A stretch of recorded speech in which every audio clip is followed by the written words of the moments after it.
fight. He was 15 when he immigrated from Japan. He worked until he was able to actually build a store. Let me tell you a story in the form of a dream. I don't know why I have to tell it, but I know what it means. Close your eyes, just picture the scene as I paint it for you. It was World War II when this man named Kenji woke up. Ken was not a soldier. He was just a man with a family who owned a store in LA. That day, he crawled out of bed like he always did, bacon and eggs with wife and kids. He lived on the second floor of a little store he ran. He moved to LA from Japan. They called him immigrant. In Japanese, he'd say he was called Issei. That meant first generation in the United States, when everybody was afraid of the Germans, afraid of the Japs, but most of all afraid of a homeland attack. And that morning, when Ken went out on the doormat, his world went black, cause right there, front page news, 3 weeks before 1942, Pearl Harbor's been bombed and the Japs are coming. Pictures of soldiers dying and running. Ken knew what it would lead to, just like he guessed. The president said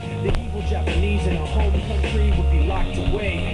They gave Ken a couple of days to get his whole life packed in 2 bags, just 2 bags. Couldn't even pack his clothes. Some folks didn't even have a suitcase to pack anything in, so 2 trash bags is all he gave them. And when the kids asked Mom, where are we going, nobody even knew what to say to them. Ken didn't want to lie. He said the U.S. is looking for spies, so we have to live in a place called Manzanar, where a lot of Japanese people are.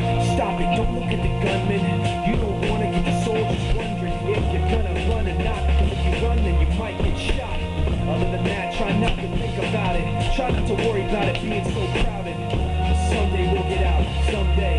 As soon as war broke out, so the FBI came and they just come to the house and they had to come. All the Japanese had to go. They took Mr. Lee. People didn't understand why they had to take him, because he's an innocent laborer. So now they're in a town with soldiers surrounding them. Every day, every night, down to them. The watchtowers up on the wall, Ken couldn't really hate them at all. They were just doing the job, and he wasn't gonna make any problems. He had a little garden with vegetables and fruits that he gave to the troops in a basket his wife made. But in the back of his mind, he wanted his family's life saved. Prisoners of war in their own damn country, what for? Time passed in the prison town. He wondered if he'd live it down, if and when